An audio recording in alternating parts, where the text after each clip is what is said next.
आपण पाहत आहात लोकधारा मराठी न्यूज, आवाज जनतेच्या हक्कासाठी।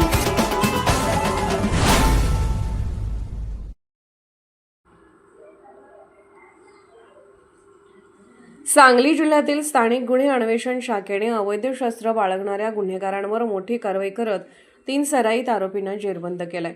या कारवाईत पोलिसांनी एक देशी बनावटीचे पिस्तूल, 2 जिवंत काडतुसे, एक एडका, एक चाकू आणि एक सुझुकी ॲक्सेस मोपेड असा एकूण 1,32,000 रुपयांचा मुद्देमाल जप्त केलाय।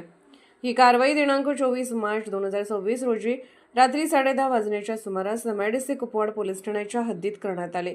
या प्रकरणी गुन्हा क्रमांक 76/2026 नुसार भारतीय शस्त्र अधिनियम कलम 3425 तसेच महाराष्ट्र पोलीस कायदा कलम 37(1)(135) अंतर्गत गुन्हा दाखल करण्यात आलाय।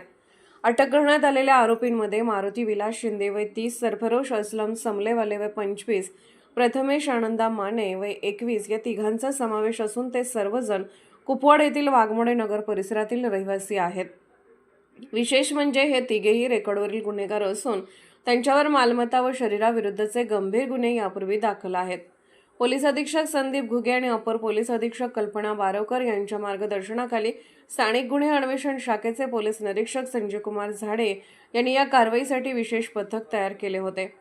या पथकाचे नेतृत्व पोलीस उपनिरीक्षक महादेव पवार यांनी केले।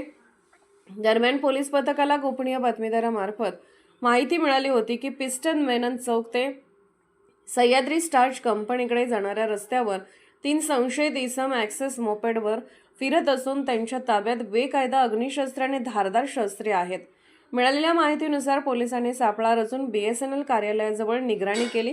त्यावेळी संशयित तिघे मोपेडजवळ उभे असताना दिसून आले। पोलिसांनी तात्काळ त्यांना पळून जाण्याची संधी न देता ताब्यात घेतले।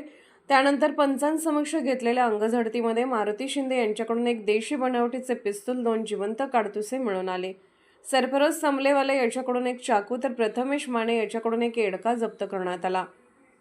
पोलिसांनी आरोपींना अग्निशस्त्र बाळगण्याबाबत परवाना विचारला असता त्यांच्याकडे कोणताही कायदेशीर परवाना नसल्याचे स्पष्ट झाले। चौकशीत मारुती शिंदे यांनी हे पिस्तूल अलकुड येथील स्वप्नील मोटे याच्याकडून विकत घेतल्याची कबुली दिली आहे। तसेच आरोपींनी ही शस्त्रे परिसरात दहशत निर्माण करण्यासाठी जवळ बाळगल्याचेही सांगितले आहे। यानंतर पोलिसांनी सर्व शस्त्रे आणि वाहन पंचनामा करून जप्त केला। या प्रकरणी पोलीस कॉन्स्टेबल केरुबा चव्हाण यांनी फिर्याद दिली असून एमआयडीसी कुपवाड पोलीस ठाण्यात गुन्हा दाखल करण्यात आला। पुढील तपास पोलीस उपनिरीक्षक जाधव करत आहेत। सांगली पोलिसांनी केलेली ही कारवाई गुन्हेगारीवर आळा घालण्यासाठी महत्त्वाची मानली जात असून परिसरात सुरक्षिततेचा संदेश देणारी ठरली आहे। लोकधारा मराठी न्यूजला लाईक करा, शेअर करा आणि सबस्क्राईब करा।